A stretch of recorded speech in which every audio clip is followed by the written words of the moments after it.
একটু আধটু গাছের পাতা নড়ছে দেখে দক্ষিণ দিকের বারান্দাটায় গিয়ে দাঁড়ালাম। বিকেল 5টা বেজে গেছে, অথচ এখনো সূর্যদেবের রক্তিম আভায় চারিদিক উদ্ভাসিত। কি ভ্যাপসা গরমটাই না পড়েছে। এদিকে কালবৈশাখী দেবীরও দেখা নেই। যা হোক, একখানা সিগারেট ধরাবো এই অভিপ্রায়ে পাঞ্জাবির পকেটে হাতটা ঢুকিয়েছি। এমন সময় বৌঠানের গলা পেলাম। ঠাকুরপো, কোথায় গেলে? চা যে জুড়িয়ে যাবে এরপর, বসার ঘরে এসো। কি আর করা, পাঞ্জাবির পকেট থেকে হাতখানা বের করে বসার ঘরের উদ্দেশ্যে গমন করল। গিয়ে দেখি ওখানে কপত কপতির আর এক প্রস্থ ঝগড়া শুরু হয়েছে। দেখলুম আজকে টেবিলে 3খানা পেয়ালার জায়গায় 2খানি পেয়ালা রাখা। বৌঠান ব্যোমকেশের চায়ের জলই নাকি নেয়নি আজ। তা বৌঠানের এহেন আচরণের কারণটাও বেশিখানিক আন্দাজ করতে পারি। কয়েকদিন ধরেই বৌঠান বলছিল এই গরমের ছুটিতে সকলে মিলে একটু পাহাড় ঘুরে আসলে বেশ হয়। পাড়া প্রতিবেশীদের সকলেরই নাকি এরই মধ্যে বেরিয়ে আসা হয়ে গেছে, কিন্তু ব্যোমকেশ রাজি নয়। সে নাকি বৌঠানের বেড়াতে যাবার আর্জি খারিজ করে দিয়েছে, স্রেফ বাজেটে কুলোবে না এই অজুহাতে। বুঝলুম তাই এইভাবেই বৌঠান বিদ্রোহ ঘোষণা করেছে। আমি মুখ টিপে হাসতে গিয়ে হাসির দমক চাপতে না পেরে একবার খুকখুক আওয়াজ করে ফেলেছিল। ব্যোমকেশ আমার দিকে কটমট করে চাইল। আমি অন্যদিকে মুখ ফিরিয়ে নিলুম। ব্যোমকেশ বললে, ধুর, চাই না তোমার চা, আমি বাইরে গিয়ে খেয়ে আসবো। বলে চেয়ার ছেড়ে উঠতে যাবে, এমন সময় টেলিফোনটা বেজে উঠল। ব্যোমকেশ উঠে গিয়ে ফোনটা ধরল। হ্যালো, আরে ছোট দি, বলো বলো। না না, সেরকম কিছু নয়, একটু কাজের চাপ ছিল আর কি। হ্যাঁ, তা তুমিও তো আসতে পারো এদিকে। আচ্ছা। ব্যোমকেশ গল্পে মশগুল হয়ে গেল। বৌঠান দেখলাম চা শেষ করে পেয়ালাখানা নিয়ে ধপধপ করে পায়ের আওয়াজ করতে করতে রান্নাঘরে চলে গেল। আমার চা খাওয়া শেষ হয়ে এসছিল। আমি সিঙ্কে গিয়ে কাপখানা রেখে এসে আবার বসলুম। কি করব ভেবে না পেয়ে টেবিলের ওপরে রাখা সকালের খবর কাগজটাই উল্টাতে লাগলো। কিন্তু পাতায় পাতায় সেই একই রাজনীতির কচকচানি দেখে বিফল মনোরথ হয়ে খবরের কাগজ পড়ায় তখনকার মতো ইতি টেনে একটু সুখ টান দেবার আশায় ব্যালকনির দিকে পা বাড়াতে যাব, এমন সময় ব্যোমকেশ ফোন আলাপ শেষ করে এসে বললে, কে অজিত? সত্যবতী কোথায় গেল? সত্য? বৌঠান ভাবলেশীন মুখে বসার ঘরে এসে দাঁড়ালো। এদিকে এসো একবার। আরে তাড়াতাড়ি এসো। শোনো, জলহরির পুটুদি টেলিফোন করেছিল, বুঝলে। এই গরমের ছুটিতে আমরা বাড়িতেই আছি শুনে ওদের ওখানে যেতে নিমন্ত্রণ করলো। এবছর নাকি খুব ধুমধাম করে চৈত্র সংক্রান্তির গাজন উৎসব পালন করা হবে, বুঝলে। নিয়ম হলো ওখানে নাকি 12 বছর অন্তর অন্তর একবার গাজন হয়। তো খুব জোরাজোরি করছে। তাছাড়া বিয়ের পর তো তোমাকে তোমার শ্বশুর বাড়ির আত্মীয়দের বাড়িতে এমন ঘোরাতে নিয়ে যাওয়ার সুযোগ হয়নি। তো এবারে যখন সুযোগ পাওয়া গেছে তখন চলো সবাই মিলে ঘুরে আসি। মেদিনীপুর বিষ্ণুপুরের সৌন্দর্যও কিন্তু দেখবার মতো জিনিস। কি বলো অজিত? শতাব্দী প্রাচীন কত স্থাপত্য ভাস্কর্য যে ছড়িয়ে আছে ওখানে, আহা। আমি তো এসব শুনে হাসি চাপতে গিয়ে বিষম খেয়ে একসা। আর চোখে বৌঠানকে একবার দেখে নিল। সে জ্বলন্ত দৃষ্টিতে ব্যোমকেশের দিকে তাকিয়ে আছে। আহারে বেচারি, কোথায় ভেবেছিল এই গরমে সিমলা বেড়াতে যাবে, তার জায়গায় পশ্চিম। বৌঠান দেখলাম দ্রুত পায়ে ঘরে গিয়ে সশব্দে দৌড় দিলে। দেখলুম ব্যোমকেশেতে বিন্দুমাত্র বিচলিত না হয়ে মৃদু হেসে মানি পার্সটা নিয়ে গুনগুন করে গান করতে করতে সদর দরজা দিয়ে বেরিয়ে গেল। আমি আর ঘরে বসে থেকে কি করব, এই ভেবে অগত্যা ব্যোমকেশের পিছু নিলুম। বাড়ির সামনের মোড়টা পেরিয়ে ব্যোমকেশ শটান স্টেশন রোড নিলে। স্টেশনে পৌঁছে আমাকে বললে, এ অজিত, 3টে আগামীকাল সকালের মেদিনীপুরের টিকিট নিয়ে এসো তো। আমি একটু মনোহারির দোকান থেকে ঘুরে আসি, কেমন? ব্যোমকেশের এহেন ওভার কনফিডেন্স দেখে আমি হাঁ হয়ে গেলাম। বৌঠান যাবে কি না যাবে তারই ঠিক নেই, আর ব্যোমকেশ তার রাগ না ভাঙিয়ে আগে ভাগে টিকিট কাটতে চলে এলো। যা হোক, আগামীকালের 8:50 কেটে আমিও সামনের বড় মণিহারি দোকানটায় ঢুকলুম। বেশ ভিড় ছিল দোকানটায়। আমি ব্যোমকেশের খোঁজে ইতিউতি চাইতেই তার দেখা পেল। দেখলুম ব্যোমকেশ একখানা ল্যাভেন্ডারের সুগন্ধযুক্ত দামি ফিমেল এসেন্স পছন্দ করে দোকানিকে দাম মিটিয়ে এসেন্সের শিশিখানা পকেটে পুরে গুনগুন করে গান গাইতে গাইতে বাড়ির পথ ধরলে। আমিও তার পিছু পিছু বাড়ির দিকে হাঁটা লাগালুম। এখন আমার কাছে খানিকটা হলেও ব্যোমকেশের ওভার কনফিডেন্সের রহস্যটা পরিষ্কার। সংসার বড়ই বিষম বস্তু।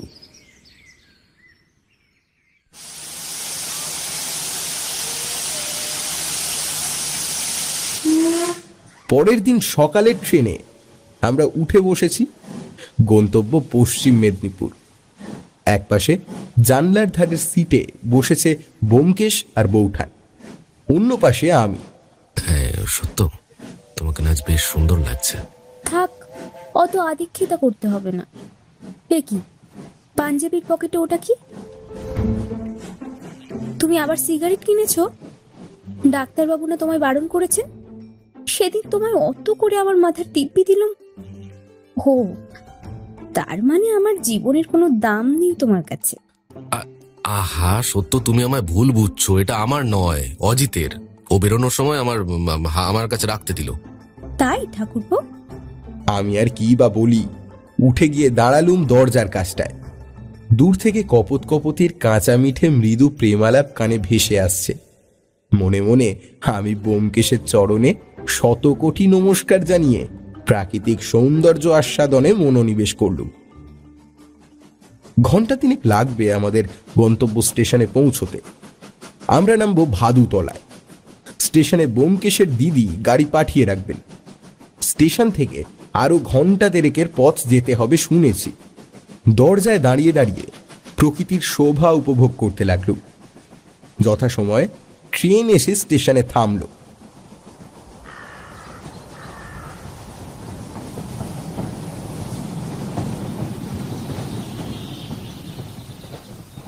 আমরা সবাই নামলুম।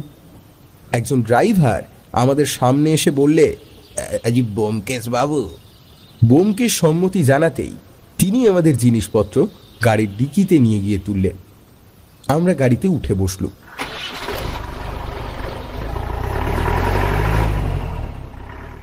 লাল রুক্ষ কাঁকুড়ে মাটির রাস্তায় ধুলো উড়িয়ে দূরের শাল পিয়ালের জঙ্গল পিছনে ফেলে গাড়ি ছুটতে লাগলো।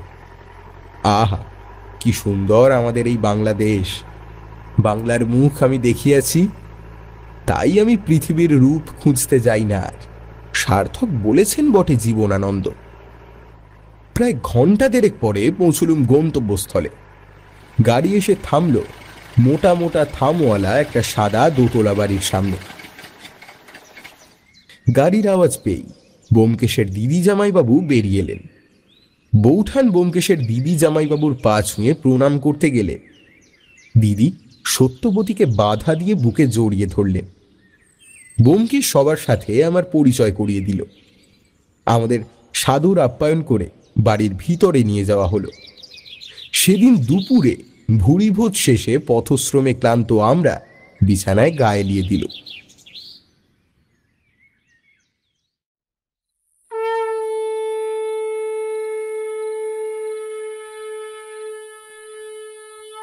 ঘুম যখন ভাঙল তখন সন্ধ্যের শাঁখ বাজতে শুরু করেছে। উঠে বসার ঘরে গিয়ে দেখলুম ইতিমধ্যে আসর জমে উঠেছে। ব্যোমকেশ তার বিভিন্ন সত্যানুসন্ধানের গল্প শোনাচ্ছে। আমায় আসতে দেখে সে বললে, কে ঘুম হলো? এসো এসো, এখানে বসো। আমি গিয়ে বসলুম ওর পাশটাতে। ব্যোমকেশের দিদি গরম গরম চা আর সদ্য ভাজা বেগুনি নিয়ে হাজির হলেন। বৌঠান সকলকে হাতে হাতে চা বেগুনি পরিবেশন করে দিল। কথায় কথায় বেশ আড্ডা জমে উঠল। সেদিন আমরা আর কোথাও ঘুরতে বেরোলাম না। পরের দিন শুধুমাত্র খাবার সময়টা বাদে বাকি সময়টা সকলেরই গাজন তলাতেই কাটল। সন্ন্যাসী স্নান, আগুন ঝাঁপ, কাটা বিছানো পথের উপর হাঁটা, পেরেক দিয়ে জিভ এফোর ওফোর করা, ইত্যাদি আরো নানা প্রথা পালন করছিল স্থানীয়রা। দেখতে বেশ লাগছিল। এইসব রীতি দেখে মাঝে মাঝে রোমাঞ্চতে গায়ে কাঁটাও দিচ্ছিল বটে।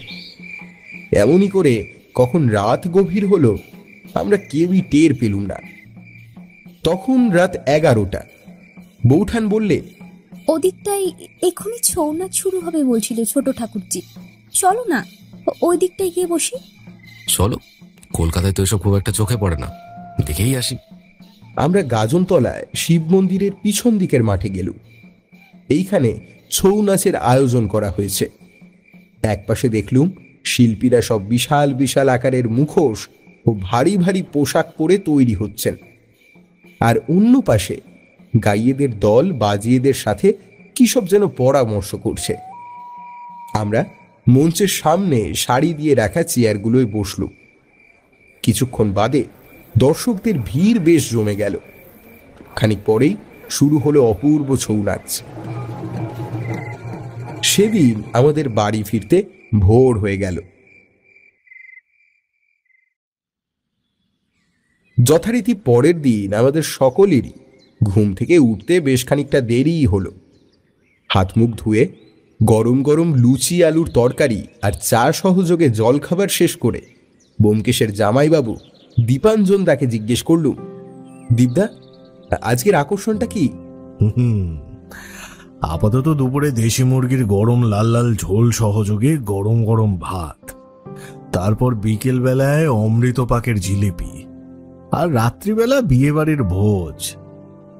দীপদার কথার শেষটুকু আমার বোধগম্য না হওয়ায় আমি একবার ব্যোমকেশের দিকে চাইলুম।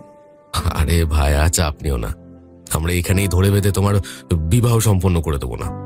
যদিও তাহলেই সত্যবতী বেশি খুশি হতো, কিন্তু এখানে দীপদাদা বিয়ে বাড়ি বলতে আজকে স্থানীয় আদিবাসীগণদের গণবিবাহ রীতি অনুষ্ঠিত হবে তার কথা বলেছেন। যা বুঝলুম, এখানে নাকি সাঁওতাল উপজাতিদের মধ্যে এই নির্দিষ্ট দিনে গণবিবাহ অনুষ্ঠিত হবার রীতি প্রচলিত আছে। সেও নাকি দেখবার মতো জিনিস। গাজন মেলার বিরাট মাঠে সকল বিবাহযোগ্য আদিবাসী সম্প্রদায়ের পুরুষ নারীরা সেজে গুজে মিলিত হবে। নাচ গান হই হুল্লোড়, তার সঙ্গে চলবে বিবাহ পর্ব। যার যাকে পছন্দ তার গলায় মাল্যদান করলেই প্রাথমিকভাবে বিবাহ সম্পন্ন হবে।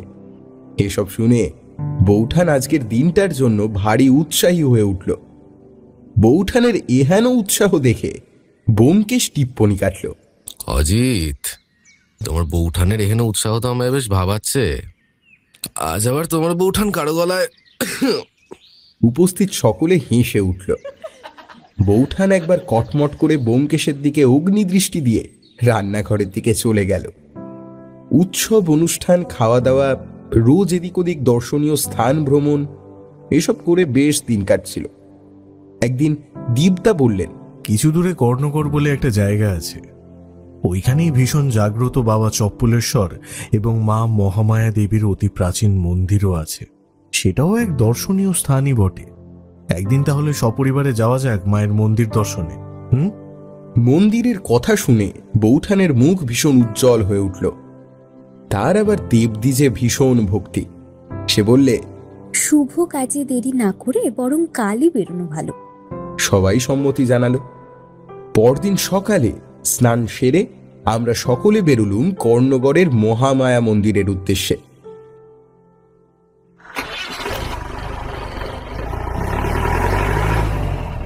যেতে যেতে ওই মন্দির প্রতিষ্ঠার ইতিহাসও শুনলাম দীপদার মুখেই। প্রায় 11 শতাব্দী আগে ওই মন্দির প্রতিষ্ঠা করেছিলেন ওড়িশার কেশরী রাজবংশের রাজা কর্ণকেশরী। দেবী নাকি ওনাকে স্বপ্নাদেশ দিয়েছিলেন যে এই স্থানে ওনার মন্দির স্থাপন করার জন্য। মন্দির প্রতিষ্ঠার পর রাজা কর্ণকেশরী মন্দিরের দেখাশোনার দায়িত্ব তুলে দিয়েছিলেন তৎকালীন স্থানীয় জমিদার সূর্যনারায়ণ চৌধুরীকে। সেই থেকে ওনার উত্তরসূরিরা কেশরী রাজবংশের অনুগ্রহে ওই মন্দিরের দেখভাল করে চলেছেন। কথিত আছে এখানে দেবী ভীষণ জাগ্রত।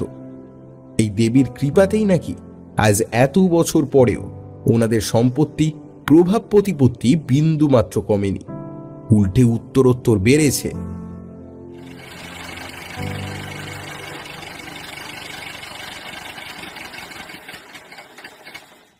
মন্দিরে পৌঁছে আমরা প্রকৃতির এক অপরূপ নৈসর্গিক সৌন্দর্য দর্শন করলাম। ওড়িশার স্থাপত্যের আদলে তৈরি বিশাল চত্বর জুড়ে মন্দির। এটি মূল মেদিনীপুর শহরের প্রায় 10 কিলোমিটার উত্তরে অবস্থিত। দেখলাম এখানে দুটো মূল মন্দির নিয়ে নির্মিত হয়েছে কর্ণগড় মন্দিরটি। সত্যবতী অন্যান্য মেয়েদের সঙ্গে করে গিয়ে পুজো দেবার সামগ্রী কিনে নিয়ে এলো। তারপর আমরা সকলে মিলে মন্দিরে ঢুকলাম। প্রথমেই চোখে পড়ল প্রায় 60 ফুট উচ্চতার বিশাল ডান্ডেশ্বর মন্দিরের দিকে। ব্যোমকেশের কথা মতো আমরা প্রথমেই মন্দিরের দেবতা দর্শনের জন্য এগিয়ে গেলাম। ব্যোমকেশ চলল আগে, আমরা সকলে ওকে অনুসরণ করলাম। সিঁড়ি ভেঙে ওপরে উঠে দেবতা দর্শনও হলো। দেখলাম মন্দিরের ভিতরে আরাধ্য দেবতা অনাদিলিঙ্গ ডান্ডেশ্বর, যার অপর নাম চপলেশ্বর ছাড়াও প্রায় 8 ফুট লম্বা এক গভীর কূপ বিরাজমান। এটাই জনিপীঠ নামে পূজিত হয় এই মন্দিরে। দেবতা দর্শন করে আমরা নেমে এলাম। এবার দেবী মহামায়ের মন্দিরটা দর্শন করে আসা যাক। ডান্ডেশ্বর মন্দিরের ঠিক বাম দিকে দেবী মহামায়ার মন্দির বিরাজমান, আর এই মহামায়া মন্দিরের পিছনেই রয়েছে পবিত্র শিবকুণ্ড। এই মন্দিরের গর্ভগৃহ নির্মিত হয়েছে ওড়িশা স্থাপত্যের বিখ্যাত সপ্তরথ শিখর শৈলীতে। গর্ভগৃহ আলো করে আছেন মসলিন শাড়ি পরিহিতা, স্বর্ণালঙ্কারে ভূষিতা দেবী ভগবতী মহামায়া। আমরা সকলে মিলে মন ভরে প্রতিমা দর্শন করলাম। তারপর পুজো দিলাম। পুজো দিয়ে বাইরে এসে সকলে নিজেদের মতো করে মন্দির চত্বর ঘুরে দেখতে লাগলো। আমি, ব্যোমকেশ এবং দীপদা হাঁটতে হাঁটতে মন্দির চত্বরের মধ্যবর্তী জায়গাটায় এসে পৌঁছলাম। ব্যোমকেশ আমাকে বলল, অজিত, মন্দিরের গর্ভগৃহটা সপ্তরথ শিখর স্টাইলে তৈরি দেখলাম। এই অংশটা বোধহয় সপ্তরথ পীড়া স্টাইলে তৈরি, তাই না? কি বলো? আমি মাথা নেড়ে সম্মতি জানালাম। এদিকটা ঘোরা শেষ হবার পর ব্যোমকেশ, আমি আর দীপদা মন্দিরের মূল ফটকের চারপাশটা ঘুরে দেখছিলাম। মন্দিরের গায়ে গায়ে এত সুন্দর সুন্দর সব খোদাই করা কাজ যে দাঁড়িয়ে পড়ে দেখতে হয়। এমন সময় দেখলাম কয়েকটা গাড়ি এসে ঢুকলো মন্দির প্রাঙ্গণ সংলগ্ন রাস্তায়। প্রথম গাড়িটি থেকে নামলেন একজন বয়স্ক সৌম্যদর্শন পুরুষ। তার চেহারায় এক রাজকীয় গাম্ভীর্য বিরাজমান। তাঁর সাথে নামলেন আরও একজন তাঁরই বয়সী মধ্যবয়স্ক পুরুষ। তাঁরা সদর্পে মূল মন্দিরের দিকে এগিয়ে গেলেন। ওরা ঢুকতেই মন্দিরের মধ্যে যেন ব্যস্ততা কয়েক গুণ বেড়ে গেল। তার পরের গাড়িটি থেকে যথাক্রমে নামলেন বর ও কনে, আর তাঁদের সঙ্গে আরও একজন সৌম্যদর্শন পুরুষ। একদম পিছনের বড় গাড়িটি থেকে নামলেন একদল লোকজন। প্রত্যেকের পোশাক তাদের আভিজাত্যের পরিচয় বহন করে। সকলে একসঙ্গে মন্দিরের ভিতরে ঢুকে গেলেন। মন্দির প্রাঙ্গণে জোর কদমে তোড়জোড় শুরু হলো। সেবায়েতরা এদিক ওদিক ছোটাছুটি করতে শুরু করে দিল। ব্যোমকেশ একজন সেবায়েতকে জিজ্ঞেস করে জানতে পারল এই মন্দিরের বর্তমান সত্ত্বাধিকারী জমিদার উদয় নারায়ণ আর ওনার ভাই চন্দ্রনারায়ণ চৌধুরী এসেছেন ওনাদের বংশের বড় ছেলে হর্ষনারায়ণের বিবাহ সম্পন্ন করাতে। ওনাদের বংশ পরম্পরায় এই নিয়মই চলে আসছে যে দেবী মহামায়া এবং চপলেশ্বরকে সাক্ষী করেই বরবধূ নবজীবনে প্রবেশ করবে। আজকে মন্দিরে সকল দর্শনার্থী ও অন্য সকলের জন্য এই কারণেই বিশাল ভুরিভোজের আয়োজন করা হয়েছে জমিদার বাড়ির পক্ষ থেকে। জমিদার বাবুর বিশেষ অনুরোধ সকলে যেন নব বরবধূকে আশীর্বাদ করে তবেই যান। সেবায়েত প্রস্থান করল। বসো হে অজিত, আজকে না হয় জমিদার বাড়ির বিবাহ দেখার সৌভাগ্যটা লাভ করি। শেষে ভুরিভোজের ব্যবস্থা তো আছেই। আমরা যেখানে বিয়ের তোড়জোড় চলছে তার উল্টো দিকের উঁচু মন্দির চাতালে বসলুম। আজ আবহাওয়া বেশ মনোরম, রোদ নেই, মাঝে মধ্যেই বাতাস বইছে। এদিকে সমস্ত তোড়জোড় শেষে বিবাহ অনুষ্ঠান শুরু হলো। আমরা বসে বসে বিয়ে দেখতে লাগলো। কিছুক্ষণ বাদে বৌঠান আর ব্যোমকেশের দিদি আমাদের পাশে এসে বসলেন। মালাবদল, সপ্তপদী, গাঁটবন্ধন ও অন্যান্য সব নিয়ম রীতির শেষে বর বধূর সিঁথি সিঁদুরে রাঙিয়ে দিল। সমবেত শঙ্খ উলুধ্বনির মাঝে একজন মহিলা কনের মাথায় লজ্জা বস্ত্র ধরলেন। কিছুক্ষণ বাদে লজ্জা বস্ত্র সরাতেই কনে ঢলে পড়ল মাটিতে। উপস্থিত সকলে ঘটনার আকস্মিকতায় হতভম্ব হয়ে গেলেন। আমরাও অবাক। সবচেয়ে বয়স্ক যে ভদ্রলোক ছিলেন তিনি চিৎকার করে উঠলেন, তাড়াতাড়ি এসে দেখো মামনির কি হলো। বড় কনের সাথে একটু আগে যে সৌম্যদর্শন পুরুষ গাড়ি থেকে নেমেছিলেন, ভিড়ের মধ্যে থেকে তিনি এগিয়ে গেলেন কনের দিকে। তিনি কনের বাম হাতের কবজি ধরে কিছুক্ষণ প্রাণের স্পন্দন অনুভব করার চেষ্টা করলেন। তারপর মাথা নামিয়ে কম্পিত স্খলিত কণ্ঠে বলে উঠলেন, সকলের মুখ মুহূর্তে কালো হয়ে উঠল। মহিলাদের কয়েকজন উচ্চস্বরে কেঁদে উঠলেন। আমার বিস্ময়ের ঘোর যেন কাটতেই চায় না। একজন সুস্থ মানুষ হঠাৎ করে এভাবে কি করে মৃত্যুর কোলে ঢলে পড়তে পারে? মৃত্যু কি এতটাই সহজ? এটা আদতে স্বাভাবিক মৃত্যু তো? কিরকম একটা খটকা লাগলো আমার। মনের মধ্যে হাজারো প্রশ্ন উঁকি দিতে লাগলো। ব্যোমকেশ ছুটে গেল সেই দিকে। তারপর মৃতদেহের চারপাশে ঝুঁকে পড়ে কি যেন দেখতে লাগলো। তারপর সেখানে উপস্থিত বাকিদের উদ্দেশ্যে বলল, দয়া করে পুলিশ না আসা অবধি কেউ মৃতদেহ স্পর্শ করবেন না। কিছুক্ষণ বাদে পুলিশের গাড়ি এসে ঢুকলো মন্দির প্রাঙ্গণে।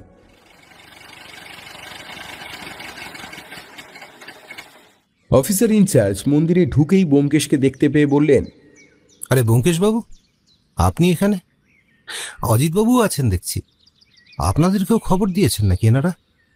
কিন্তু এত তাড়াতাড়ি? নাকি অপরাধ আর সত্যান্বেষীর এই পুণ্যভূমিতে সমাপতন নেহাতি কাকতালীয়? আর যদিও এক্ষেত্রে কোনো অপরাধ ঘটেছে কিনা তা নিয়ে এখনো নিশ্চিত নই। আরে ইন্সপেক্টর বিশ্বাস যে, আরে আর বলবেন না। দিদির বাড়ি থেকে সপরিবারে দেবী দর্শনে এসেছিলাম। ভাবলুম উপরি পাওনা হিসাবে জমিদার বাড়ির বিবাহ অনুষ্ঠান দর্শন ও ভুরিভোজটাও হয়ে যাবে, কিন্তু বিধি বাম। যান, আপনি কি একবার দেখে আসুন। তা আপনি কি এর মধ্যেই? আচ্ছা, বেশ বেশ, বডি পোস্টমর্টমে নিয়ে যাওয়া হবে এরপর। একে তো জাল ওষুধের একটা বড় চক্র এলাকায় রমরমিয়ে কাজ করছে, তাদের ধরতেই জেরবার, তার উপর আবার গোদের উপর বিষ ফোড়ার মতো এই কেস জুটেছে। যাই দেখি। সকলের মুখে গভীর শোকের ছায়া। মৃতা মেয়েটিকে দেখে মনে বড় মায়া জাগল। ভাগ্যের কি করুণ পরিহাস! নবজীবনে প্রবেশ করার মুহূর্তে জীবনটুকুই শেষ হয়ে গেল তার। মেয়েটির সিঁথি জোড়া সিঁদুর কপালে নাকেও এসে পড়েছে বেশ কিছুটা। সবটাই যেন মেয়েটিকে এখন বিদ্রূপ করছে। বর একপাশে বসে অপলক নয়নে চেয়ে আছে তার নবপরিণীতা মৃতা স্ত্রীর দিকে। নিয়তির কি পরিহাস! বিশ্বাসবাবু ভালো করে জায়গাটা পর্যবেক্ষণ করতে লাগলেন।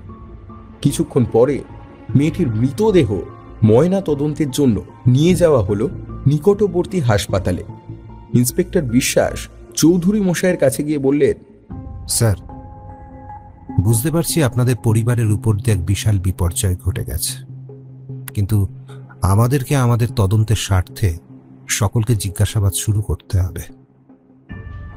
আমার সাথে আজকে সৌভাগ্যক্রমে উপস্থিত রয়েছেন সত্যান্বেষী ব্যোমকেশ বক্সী। প্লিজ আপনারা একটু কোঅপারেট করবেন। বৃদ্ধ যে ঘটনার আকস্মিকতায় বিধ্বস্ত তা তাকে দেখেই বোঝা যাচ্ছিল। তার মুখমণ্ডল ভীষণ শোকে বিবর্ণ। তবু তিনি উঠে সকলের পরিচয় দিলেন। জানা গেল উদয় নারায়ণেরা দুই ভাই। তার ভাইয়ের নাম ইন্দ্রনারায়ণ। উদয় নারায়ণ বিবাহ করেননি।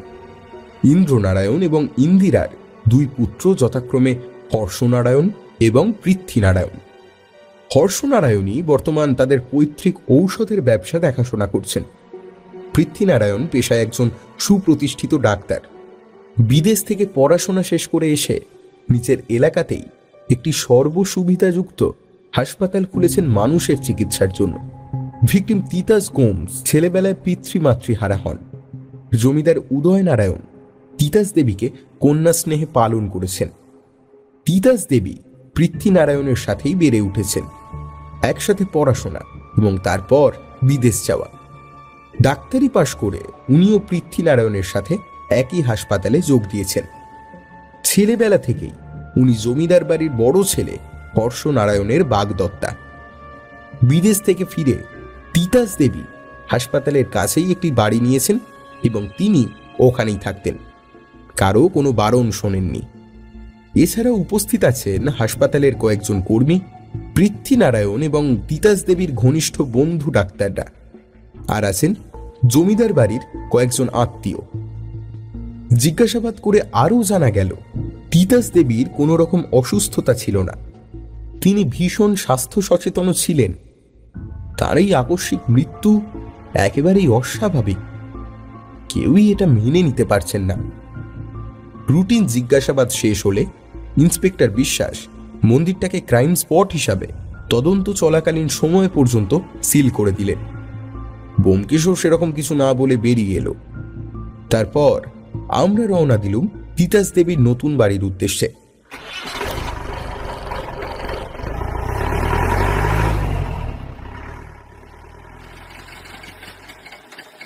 বাড়িটা কর্ণগড় থেকে বেশ খানিকটা দূরে।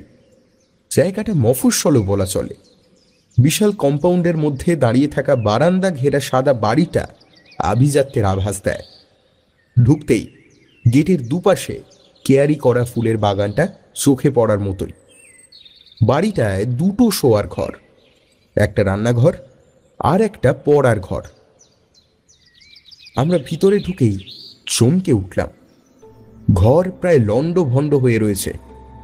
কেউ যেন এই ঘরেই কিছু খুঁজেছে। আমরাও চিরুনি তল্লাশি শুরু করলাম, যদি কিছুমাত্র সূত্র পাওয়া যায় সেই আশায়। শোয়ার ঘর দুটোয় তেমন কিছু পাওয়া না গেলেও একটা আশ্চর্য করার মতো জিনিস চোখে পড়ল। ঘরের চারিদিকে বাচ্চাদের জিনিসে ভর্তি। বিশেষত মূল শোয়ার ঘরটা যেন কোনো বাচ্চার থাকার জন্য নতুন করে সাজানো হয়েছে। আমরা তিতাস দেবীর পড়ার ঘরে ঢুকলাম। এই ঘরটা বিভিন্ন ডাক্তারি বইপত্রে ঠাসা। আমরা এখানেও তল্লাশি করলাম। ব্যোমকেশ হঠাৎ করে বিশ্বাসকে বলল, বিশ্বাসবাবু, যত তাড়াতাড়ি সম্ভব এই বাড়ির বাইরে পাহারার ব্যবস্থা করুন। তার মানে ঘুঘু এখনো নাগালের মধ্যেই আছে। আপনি কি বলছেন স্যার? আমি তো কিছুই... সব বুঝবেন বিশ্বাসবাবু, একটু সময় দিন। আমরা সবাই বাড়ি ফিরলুম। ইন্সপেক্টর বিশ্বাস বলেছেন পোস্টমর্টেম রিপোর্ট এলে টেলিফোন করবেন। তখনই জানা যাবে মৃত্যুটা স্বাভাবিক নাকি এর পেছনে কোনো গল্প আছে। ব্যোমকেশকে দেখলুম কেমন যেন একটু চুপ করে গেছে। কি যেন একটা চিন্তা করে চলেছে সর্বক্ষণ। রাত 9টা নাগাদ টেলিফোন বাজতেই ব্যোমকেশ দৌড়ে গিয়ে ফোনটা ধরল। হ্যাঁ বলুন। স্ট্রেঞ্জ। আচ্ছা, তাহলে কেসটা কি ক্লোজ করে দেওয়া হবে? কোন হাসপাতালে ময়নাতদন্ত হলো বললেন? সরকারি হাসপাতালেই? আচ্ছা আচ্ছা আচ্ছা আচ্ছা, বেশ, রাখলাম তবে।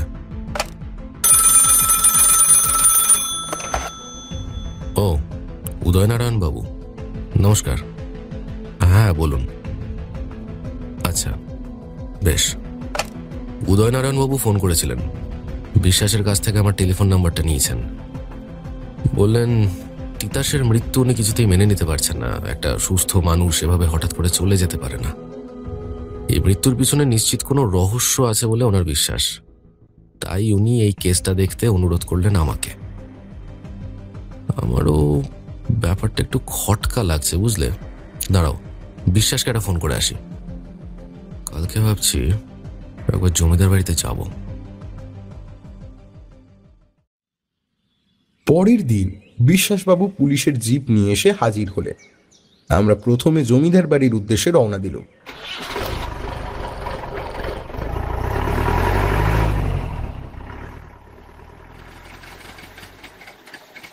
প্রায় 1 ঘন্টা পর এক বিশাল 3তলা বাড়ির সামনে এসে পৌঁছালাম। বাড়ি না বলে একে রাজবাড়িও বলা চলে। সাবেকি আমলের বিশাল বাড়ি, সামনে গাড়ি বারান্দা, বাড়ির সামনের বড় চত্বর জুড়ে একটা দিঘি, একপাশে বিশাল বাগান, ঘরগুলোর সামনে টানা বারান্দা। একজন পরিচারক এসে আমাদের বৈঠকখানায় বসিয়ে ভেতরে চলে গেলেন।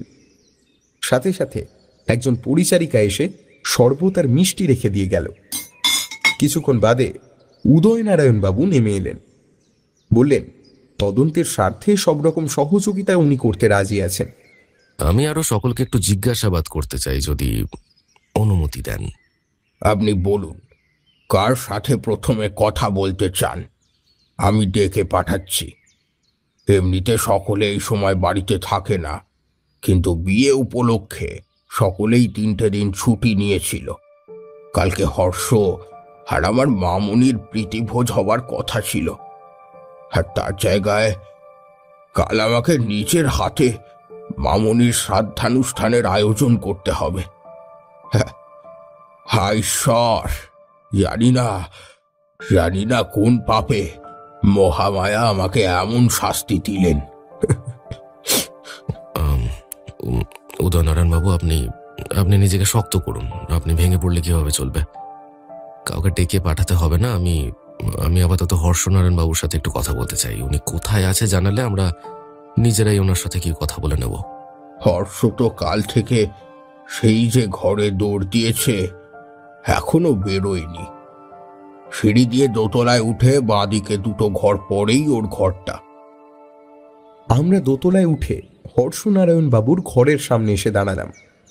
ইন্সপেক্টর বিশ্বাস ঘরের কড়াটা নাড়তে যাচ্ছিলেন। ব্যোমকেশ ওকে ইশারায় থামতে বলল। ভিতর থেকে হর্ষনারায়ণের মৃদু ফোন আলাপের শব্দ আসছে। আরে এখন তোমার কথা জেঠুকে কিভাবে জানাবো? বাড়িতে এমন একটা সিচুয়েশন। না, দেবী মহামায়ার কৃপায় বিয়েটা তো আলটিমেটলি আমাকে বয়ে বেড়াতে হলো না। আরে তুমি আমাকে একটু সময় দাও, আমি ঠিক এবার জেঠুকে জানাবো। হর্ষনারায়ণ বাবু, একটু দরজাটা খুললে ভালো হতো। হঠাৎ করে ফোনের আওয়াজটা থেমে গেল। সঙ্গে সঙ্গেই মনে হলো ভারী ফুলদানি জাতীয় কিছু একটা মেঝেতে পড়ে গেল। হর্ষনারায়ণ দরজা খুলে আমাদেরকে দেখে চমকে উঠলেন। নিজেকে মুহূর্তের মধ্যে সামলে নিয়ে তিনি বললেন, আপনারা ভিতরে আসুন। আমরা ভিতরে গিয়ে দেখলাম ঘরের মেঝেতে একটা ফুলদানি গড়াগড়ি খাচ্ছে। পাত্রী পছন্দ নাই হতে পারে, সেক্ষেত্রে বিয়ে বাতিল করার রাস্তা খোলা থাকে, তাই বলে পৃথিবী থেকেই সরিয়ে দিলেন। দেখুন, আপনারা যা ভাবছেন তা একেবারেই ঠিক নয়। তিতাসের মৃত্যুর পেছনে আমার কোনো হাত নেই। হ্যাঁ, এটা ঠিক, এই বিয়েতে আমার কোনো মত ছিল না। আমি অন্য একজনকে ভালোবাসি। কিন্তু জেঠুকে বললে জেঠু কিছুতেই এটা মেনে নিতেন না। আমি জেঠুকে খুব ভালো করে চিনি, তাই জেঠুকে আর জানাতে পারিনি। তাই বলে তিতাসকে আমি মারিনি। আর তিতাসের মৃত্যুটাও তো অস্বাভাবিকভাবে হয়নি। আপনি কিভাবে আমাকে দোষারোপ করতে পারেন? ব্যোমকেশ প্রথমে ঘরের চারিদিক, তারপর পড়ার টেবিলের কাছে গিয়ে কি যেন খুঁটিয়ে দেখল, তারপর বলল, বেশ বিশ্বাসবাবু, চলুন, আমার আর কিছু জানার নেই। হর্ষনারায়ণ বাবু, আমরা এখন আসি। হ্যাঁ, পরে আশা করি আবার দেখা হবে। আমরা হর্ষনারায়ণ বাবুর ঘর থেকে বেরিয়ে এলাম। ব্যোমকেশ বললে এবারও পৃথ্বীনারায়ণ বাবুর সঙ্গে দেখা করতে চায়। একজন পরিচারিকাকে ডেকে জিজ্ঞেস করতে তিনি আমাদের পৃথ্বীনারায়ণ বাবুর ঘরটা দেখিয়ে দিলেন। এই ঘরটা 3 তলার একেবারে শেষ প্রান্তে। তাঁর ঘরটা খোলাই ছিল। বিশ্বাসবাবু একবার নক করে ভেতরে ঢুকলেন। ঘরের ভিতরটা একেবারে ছিমছাম। একখানা খাট, একটা পড়ার টেবিল আর চারপাশে সব ডাক্তারি বইয়ের স্তূপ। পৃথ্বীনারায়ণ ওর পড়ার ঘরের টেবিলে একটা বইয়ে মুখ গুঁজে বসেছিলেন। আমাদেরকে দেখে উঠে দাঁড়ালেন। ওর চোখ মুখ এই একদিনেই কেমন যেন বসে গেছে। অদ্ভুত ব্যাপার, এবারও ব্যোমকেশ এগিয়ে গেল পড়ার টেবিলের দিকে। আশ্চর্য, পড়ার টেবিলে আছেটা কি? আমি কিছুই বুঝতে পারলুম না। টেবিল থেকে একটা বই হাতে নিয়ে সেটা দেখতে দেখতে ব্যোমকেশ বলল, হাসপাতালের কোনো জটিল কেস এসেছে নাকি পৃথ্বীনারায়ণ বাবু? মানে এমন সময় বই খুলে, তা আবার এমন রেয়ার ড্রাগস নিয়ে পড়াশোনা করছেন। কি বলুন তো, আসলে বইয়ে ডুবে থাকলে পার্থিব সবকিছু ভুলে থাকতে পারি আর কি। তিতাস দেবী আপনার তো খুব ভালো বন্ধু ছিল নাকি? মানে আপনার সঙ্গেই তো ওনার বেড়ে ওঠা আর সবকিছু। আচ্ছা, আপনার কি মনে হয় একজন সুস্থ মানুষ যার আগে কোনোদিনও কোনো অসুখের হিস্ট্রি নেই, সে এমন হঠাৎ হঠাৎ মারা যেতে পারেন? পৃথ্বীনারায়ণ হঠাৎ বিষম খেলেন। বিশ্বাসবাবু ওনাকে জলের গ্লাসটা এগিয়ে দিলেন। প্রায় এক নিঃশ্বাসে সবটুকু জল শেষ করে পৃথ্বীনারায়ণ বললেন, দেখুন, তিতাসের এরকম আকস্মিক মৃত্যুতে আমরা সবাই এমনিতেই ভেঙে পড়েছি। এরকম সময় আপনারা আমাদের ডিস্টার্ব না করলেই সত্যি খুশি হব। আমি জানি আপনি গোয়েন্দা, কিন্তু তার মানে তো এটা নয় যে যখন তখন না বলে আমাকে ডিস্টার্ব করবেন। আপনারা এখন আসতে পারেন। যাবো তো বটেই, তবে গোয়েন্দা নই, সত্যান্বেষী। সত্যিটা যে আমি খুঁজে বের করবই। চলি পৃথ্বীনারায়ণ বাবু। বাড়ি থেকে বেরিয়ে আসার পর বোমকেশ হঠাৎ করে বিশ্বাসকে বলল, আচ্ছা, তিতাস দেবী তো খ্রিস্টান, তা ওনার দেহটাকে তো কবর দেওয়া হলো নাকি? হ্যাঁ, ওনার ধর্মানুযায়ী ওনাকে কবরই দেওয়া হয়েছে আজকে ভোর রাতে। এক কাজ করুন, আপনার ফোর্সদের ডেকে নিন, কবর খুঁড়তে হবে। আমি এবং বিশ্বাসবাবু দুজনেই হতবাক। বিশ্বাসবাবু বোমকেশের কথা মতোই কাজ করলেন। কিছুক্ষণের মধ্যেই আমরা ঘটনাস্থলে পৌঁছলুম। ইতিমধ্যেই খনন কার্য শুরু হয়ে গেছে। কয়েক ঘন্টার চেষ্টায় দেহটা উদ্ধার করা গেল। দেহে এখনো পচন ধরেনি সেরকম। কোনো বিশ্বস্ত সরকারি হাসপাতালে বডিটা পোস্টমর্টমে পাঠান, আর দেখবেন কথাটা কোনোভাবেই যেন পাঁচ কান না হয়, আর রিপোর্টটা একটু তাড়াতাড়ি জানাবেন।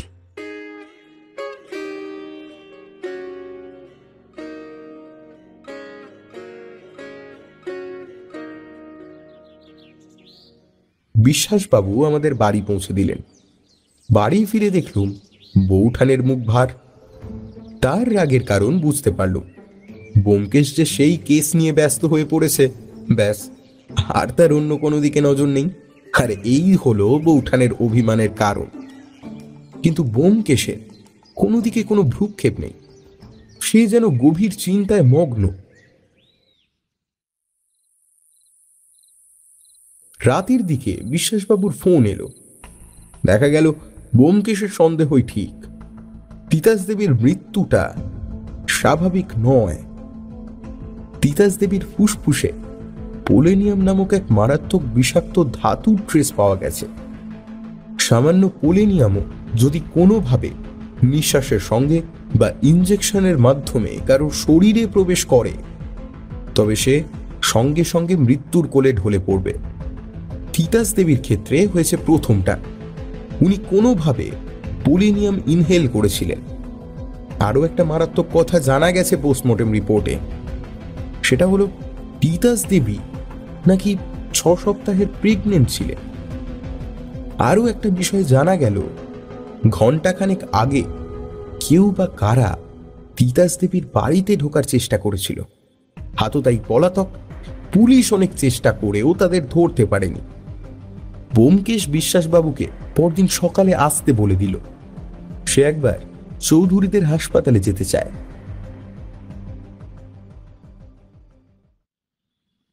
পরের দিন সকালে আমরা আবার বেরোলাম। এবার গন্তব্য পৃথ্বীনারায়ণের হাসপাতাল। হাসপাতালে গিয়ে আমরা প্রথমেই ঢুকলাম পৃথ্বীনারায়ণের চেম্বারে। উনি আমাদের দেখে প্রথমে হকচকিয়ে গেলেও পর মুহূর্তে নিজেকে সামলে নিয়ে বললেন, ইন্সপেক্টর, আপনি এখানে? আমাদের তরফ থেকে তো কেসটা তুলে নেওয়া হয়েছে। তিতাস দেবীকে হত্যা কেন করলেন পৃথ্বীবাবু? কি বলছেন কি? আমার তিতাসকে আমি খুন করব? আপনারা কতটা জানেন আমার সম্পর্কে? সেই ছোটবেলা থেকে আমরা একে অন্যের সাথে জড়িয়ে আছি কতগুলো বছর। তবে পোস্টমর্টমের রিপোর্টটা বদলে দিলেন কেন? কি বলছেনটা কি? থামুন।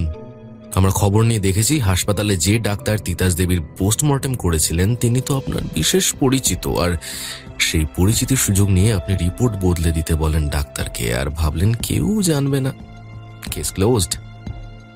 আর এই জন্য কিছু বিষাক্ত সব ধাতব ড্রাগস নিয়ে আপনার পড়াশোনা একটু বেশি দরকার পড়ে গিয়েছিল, তাই না? অপরাধের কবর যে আবার খোঁড়া হয়েছে পৃথ্বীবাবু। তিতাস দেবীর নতুন ময়নাতদন্তের রিপোর্ট বলছে তিতাস দেবীকে পোলোনিয়াম নামের মারাত্মক বিষাক্ত ধাতুর প্রভাবে মারা হয়েছে এবং মৃত্যুর সময় তিনি 6 সপ্তাহের অন্তঃসত্ত্বা ছিলেন। হ্যাঁ হ্যাঁ, তিতাসের পোস্টমর্টেম রিপোর্ট আমি বদলে দিয়েছি। আমি চাইনি ওর প্রেগনেন্সির কথা ওর মৃত্যুর পর অন্তত লোকে জানুক, ওর কোনো রকম বদনাম হোক বা লোকে ওকে খারাপ বলুক, সেটা আমি চাইনি। আমার যা ক্ষতি হওয়ার তো হয়েই গেছে। আমি পারিনি, জানেন তো, আমি পারিনি ওর জীবিত অবস্থায় সকলের সামনে, জেঠুর সামনে চিৎকার করে বলতে, আমি আর তিতাস পরস্পরকে ভালোবাসি জেঠু, আমরা পরস্পরকে ভালোবাসি, আমাদের ভালোবাসার সন্তান আসতে চলেছে পৃথিবীতে। তিতাস দাদাকে বিয়ে করতে চায় না জেঠু। ছেলেবেলার বাগদান আর বড়বেলার মধ্যে অনেকটা পার্থক্য। না, আমি বা তিতাস জেঠুর ভয়ে কেউই মুখ খুলতে পারিনি, জানেন তো। জেঠু ওকে নিজের মেয়ের মতো মানুষ করেছিল, ও জেঠুকে কষ্ট দিতে পারেনি শেষ পর্যন্ত। বিয়েতে রাজি হয়ে গিয়েছিল, তাই ওর মৃত্যুর পর আমি যখন ওই ধাতুটার কথা রিপোর্টে পড়েছিলাম না, তখন ওটা সম্বন্ধে ভালো করে জানার জন্যই সেদিন পড়াশোনা করছিলাম, যাতে ওর মৃত্যুর রহস্যটা সম্পর্কে জানতে পারি। কিন্তু বিশ্বাস করুন, আমি খুন করিনি, তিতাসকে খুন করতে আমি পারি না। বিশ্বাসবাবু উঠে পড়ে পৃথ্বীনারায়ণকে গ্রেফতার করতে গেলেন। ব্যোমকেশ বাধা দিয়ে বলল, বিশ্বাসবাবু, ওনাকে এখন ছেড়ে দিন, চলুন আমরা এখন ফিরে যাই। বিশ্বাসবাবু আমাদের বাড়িতে নামিয়ে দিয়ে গেলেন। বাড়িতে ঢুকতে না ঢুকতে দীপদা আমাদের বললেন, তোমরা ঝটপট স্নানটা সেরে নাও, আমি টেবিলে খাবার দিতে বলি। এদিকে সত্যবতী তো সকাল থেকে দাঁতে কুটুটিও কাটেনি। যাও ভাইয়া, সামলাও গিয়ে। হুম হুম হুম হুম হুম। ব্যোমকেশ একটা শূন্য দৃষ্টি দিয়ে স্নানের ঘরে ঢুকে গেল, যেন ও কোনো অন্য জগতে আছে।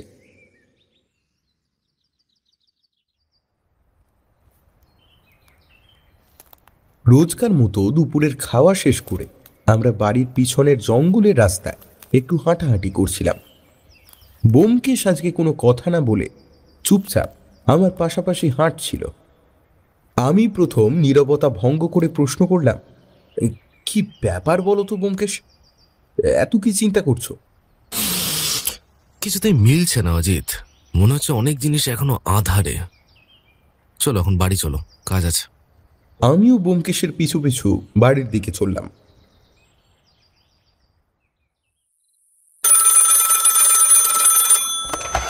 রাত্রে আবার বিশ্বাসবাবুর ফোন এলো। হ্যাঁ, ইস, আবার ফসকে গেল।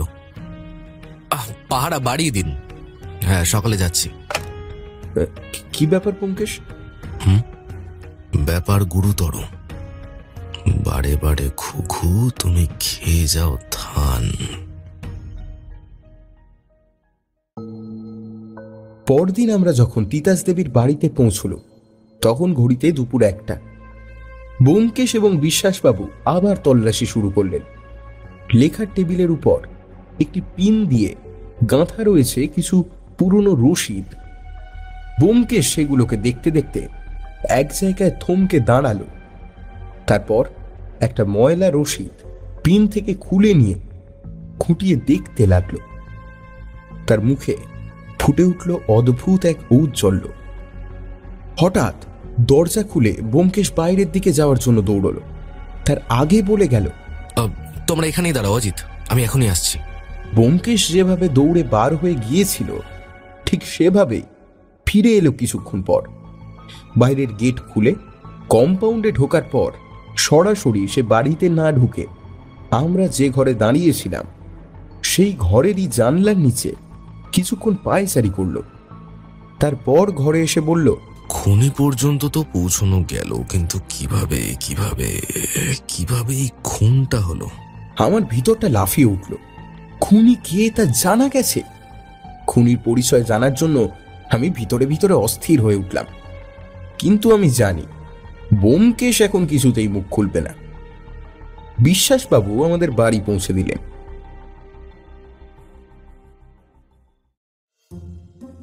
বাড়ি পৌঁছে দেখলুম বৌঠান তৈরি হচ্ছে কোথাও বেরোবে বলে। আমাদেরও বলল তাড়াতাড়ি তৈরি হয়ে নিতে, সামনে মেলা হচ্ছে, সেখানেই যাওয়া হবে সবাই মিলে। আর না গেলে সে আজ রাতে ট্রেনেই কলকাতা ফিরবে। অগত্যা ব্যোমকেশের অনিচ্ছা সত্ত্বেও আমাদের যেতেই হলো। মেলায় গিয়ে বৌঠান একটা দোকানে সিঁদুর কৌটো কিনবে বলে ছেলে মানুষের মতো বায়না ধরল। ব্যোমকেশ চোখ পাকাতেই সে বললে, এই সিঁদুরের মূল্য তোমরা ছেলেটা কি বুঝবে বলো তো? ব্যোমকেশ, আগুন এখন ছাই চাপা, উস্কে না দিয়ে বরং তাতে জল ঢালো, কিনে দাও যা চাইছে। ব্যোমকেশ সিঁদুর কৌটো কিনে দেওয়ায় এক অনাবিল আনন্দ ফুটে উঠল বৌঠানের মুখে। এই যে ভায়া, মাঝে মধ্যে ছাই থুড়ি সিঁদুর উড়িও দেখতে পারো, পাইলেও পাইতে পারো সত্যবতীর ভালোবাসার অমূল্য রতন। হ্যাঁ, কি বলো? ব্যোমকেশ চমকে উঠল আমার কথা শুনে। ওর চোখে মুখে আমি স্পষ্টতই যুদ্ধ জয়ের ছাপ দেখলুম। কি কি বললে অজিত? আর আরেকবার বলো। মানে বলছিলাম, মাঝে মধ্যে সিঁদুর উড়িও দেখো যদি। সাবাস অজিত। হ্যাঁ, কি ব্যাপার? কি হলো ব্যোমকেশ? চলো ফেরা যাক। তড়ি ঘড়ি তার তারায় সকলে মিলে বাড়ি ফিরলুম। বাড়ি ফিরে ব্যোমকেশ বিশ্বাসবাবুকে ফোন করল। কালকে একবার মন্দিরে যাব বুঝলেন, আর তারপরে যাব হাসপাতালে। আর কোনোভাবেই খবরটা ছড়িয়ে দেবেন যে কালকে চৌধুরীদের হাসপাতাল তল্লাশি করা হবে।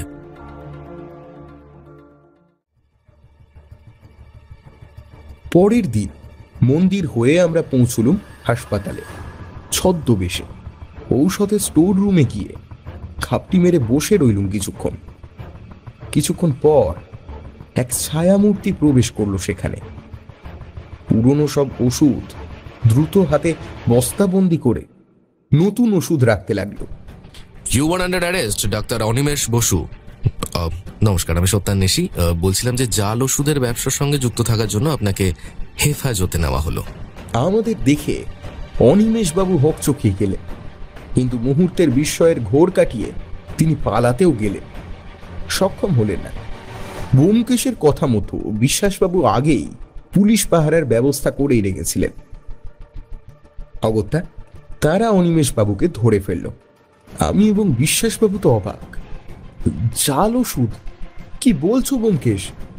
ঠিকই বলছি বিশ্বাসবাবু, আপনি বলছিলেন না এখানে একটা জাল ওষুধের বড় চক্র কাজ করছে? হ্যাঁ, তো এই অনিমেষ বাবু সেই চক্রের একজন সদস্য। আসলে আসল মাথা অন্যজন। তাকেও ধরবো, তবে আপাতত নাকি অ্যারেস্ট করুন।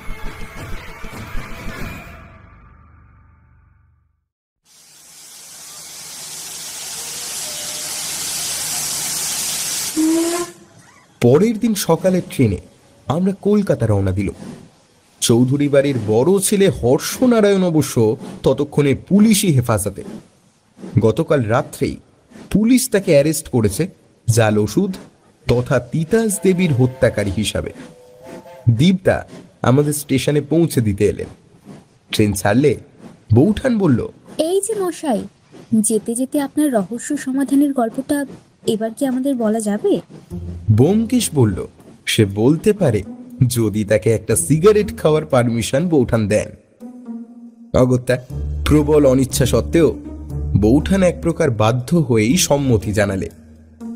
ব্যোমকেশ আমার থেকে একখানা সিগারেট নিয়ে আয়েশ করে সেটাকে ধরালো।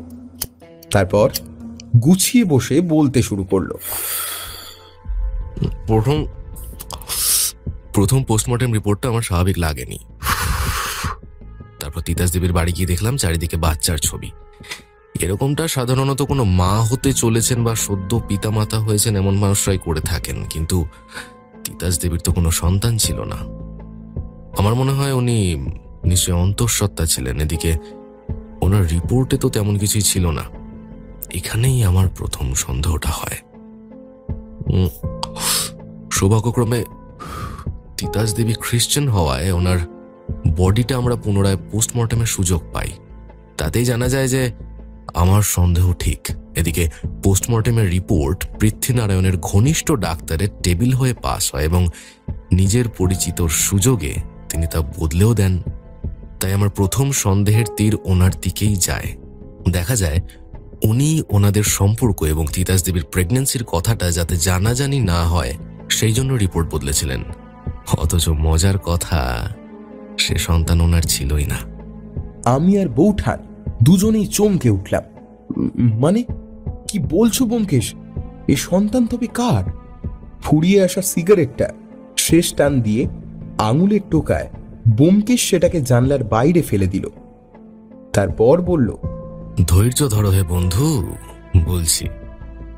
পৃথ্বীনারায়ণ বাবু বুঝতেও পারেন না যে এই রিপোর্ট বদলের ফলে নিজের অজান্তেই তিনি আসলে নিজের ভালোবাসার মানুষটির খুনিকেই সুবিধা করে দিচ্ছেন। আর খুনিও ভাবে যাক, কেস ক্লোজড। এদিকে আততায়ী আবার তিতাস দেবীর বাড়িতে হানা দেয়। আর আমার দৃঢ় বিশ্বাস জন্মায় আততায়ী যা খুঁজছে সে তিতাস দেবীর বাড়িতে তা পায়নি। কিন্তু সেটা কি এমন জিনিস? ওখানে গিয়ে দৈবক্রমে তিতাস দেবীর পড়ার টেবিলে একটা পুরনো রসিদ আমি হাতে পাই, একটি বাঁধাইয়ের দোকানের রসিদ। তোমার মনে আছে অজিত, সেদিন আমি দৌড়ে বেরিয়ে গিয়েছিলাম সেই বাঁধাইয়ের দোকানে। সেখানে গিয়ে জানতে পারি তিতাস দেবী তার চিঠিপত্রগুলি বাঁধিয়ে রাখতেন, বিশেষ করে তার প্রেমিকের লেখা প্রেমের চিঠিগুলি। সেদিন পৃথ্বীনারায়ণের ঘরে আমরা যখন যাই তখন ওনার ডেস্কে আমি তিতাস দেবীর চিঠিপত্র পাই। তবে চিঠিপত্র পাই ঠিকই, কিন্তু সেগুলো বেশ পুরনো এবং অনুমান করি শেষের দিকে পৃথ্বীবাবু চিঠিপত্রগুলো লিখলেও চিঠির উত্তর আসা ক্রমেই কমে যেতে থাকে। অন্যদিকে হর্ষবাবুর রাইটিং ডেস্কের উপর রাখা প্যাডের কাগজ এবং তিতাস দেবীর বাধাই খাতায় পাওয়া শেষের দিকের চিঠির কাগজগুলি হুবহু এক। কিন্তু একটা মানুষ নিশ্চয়ই সব চিঠি জমিয়ে রাখবে না, অপ্রয়োজনীয় কিছু তো বাদ দেবেই। অদ্ভুত ব্যাপার, ঘর সার্চ করার সময়ও আমরা একটা চিঠিও পাইনি। তবে কি তিতাস দেবীর পড়ার টেবিলের সামনে জানলার নিচে আমি খুঁজে পাই ফেলে দেওয়া অন্য চিঠিগুলো। সেখান থেকে জানতে পারি হর্ষনারায়ণ দীর্ঘদিন তাকে এই বিয়ে ভেঙে দেওয়ার জন্য জোর করছিলেন, এবং শুধু তাই নয়, তিতাস দেবীও ওনাকে দীর্ঘদিন ব্ল্যাকমেল করেছিল এই বলে যে উনি যদি তিতাসকে বিয়ে না করেন তবে ওনার জাল ওষুধের কারবারের কথা পৃথ্বীনারায়ণকে জানিয়ে দেবে। উদয়নারায়ণ তাদের দীর্ঘদিনের ওষুধ ব্যবসার ভার তুলে দিয়েছিলেন হর্ষনারায়ণের হাতে, আর এই হর্ষই অতিরিক্ত টাকার লোভে শুরু করেন জাল ওষুধের কারবার, সঙ্গে নেন তিতাসকেও। পৃথ্বীনারায়ণের অগোচরে তারই হাসপাতালের মাধ্যমে চলতে থাকে এই ব্যবসা। অন্যদিকে তিতাস দেবী ও হর্ষনারায়ণের অতিরিক্ত মেলামেশার ফলে তিতাস দেবী অন্তঃসত্ত্বা হয়ে পড়েন। তবে কি জানো, তিতাস দেবীকে হর্ষনারায়ণ কোনোদিনই ভালোবাসেননি, ভোগ করতে চেয়েছিলেন মাত্র। ভালো যদি কেউ বেসে থাকেন সেটা পৃথ্বী, অথচ তিতাস দেবী তা বোঝেননি। তবে হর্ষবাবু এই অন্তঃসত্ত্বা হওয়ার কথাটা জানতেন না, তার মূল চিন্তা ছিল জাল ওষুধের কারবার নিয়ে। তাই বিয়েতে রাজি হয়েও তিনি এমন একটা ছক কষে ফেলেন যাতে তার দুদিকই রক্ষা হয়। আনিয়ে নেন বিষাক্ত পোলোনিয়াম ডাস্ট, যা সাদা অভ্রর মতো চকচকে, এবং এটার অল্প পরিমাণও যদি শরীরে প্রবেশ করে মৃত্যু অনিবার্য। এরপর তিনি সুযোগ বুঝে সিঁদুর কৌটোর সিঁদুরে মিশিয়ে নেন এই বিষ, এবং সিঁদুর দানের সময় ওই সিঁদুরই ইচ্ছে করেই ফেলে দেন তিতাস দেবীর নাকে। ফলে শ্বাসের মাধ্যমে সেই ডাস্ট চলে যায় তিতাস দেবীর ফুসফুসে, এবং তার ফলস্বরূপ তৎক্ষণাৎ মৃত্যু। তবে হ্যাঁ, এখানেও হর্ষনারায়ণ সাবধানতা বজায় রেখেছিল, মানে ইচ্ছে করেই সিঁদুর দানের সময় ওই গোটা ঝাঁপিটাই ফেলে দেয় যজ্ঞকুণ্ডে, যাতে কোনো প্রমাণ না থাকে। কিন্তু দৈব কৃপা, ততক্ষণে যজ্ঞের আগুন নিভে গেছে। ঘটনার পর পুলিশ মন্দির সিল করে দেওয়ায় ওই যজ্ঞকুণ্ড থেকে ওই সিঁদুর মিশ্রিত ছাই উদ্ধার করি আমরা, এবং তা পরীক্ষা করায় তাতে পোলোনিয়ামের অস্তিত্ব পাওয়া যায় সহজেই। তো যথারীতি আমরা হর্ষবাবুকে ধরার জন্য জাল পাতি, বলি যে তার হাসপাতালে রেইড হবে, আর তাড়াহুড়োয় জাল ওষুধ বদলাতে গিয়ে আমাদের জালে ধরা পড়েন তারই খাস লোক অনিমেষ। অবশ্যই পুলিশের হেফাজতে সে সবকিছুই স্বীকার করে। তবে এই সিঁদুর আর ছাইয়ের কনসেপ্ট আমার মাথায় আসে কিন্তু তোমাদের কারণেই। যখন সত্যবতী ওই সিঁদুর নিয়ে ডায়লগটা দিল আর অজিত তুমি ছাই নিয়ে আর কি করতে শুরু করলে, ঠিক তখনই আমার এই জিনিসটা মাথায় আসে। আর ঠিক তাই জন্যই এই কেসটা সলভের অর্ধেক ক্রেডিট তোমাদের। আর এই যে সত্য, কি বলতো, এই যে নিজের অজান্তেই তুমি মাঝে মধ্যে আমাকে এত সুন্দর ক্লু দাও, এর জন্যই তোমাকে আরো বেশি ভালোবাসতে ইচ্ছে করে, জানো তো। বৌঠান লজ্জায় মুখ ঘুরিয়ে নিলে। তারপর বললে, ধ্যাৎ, কি যে করো না তুমি।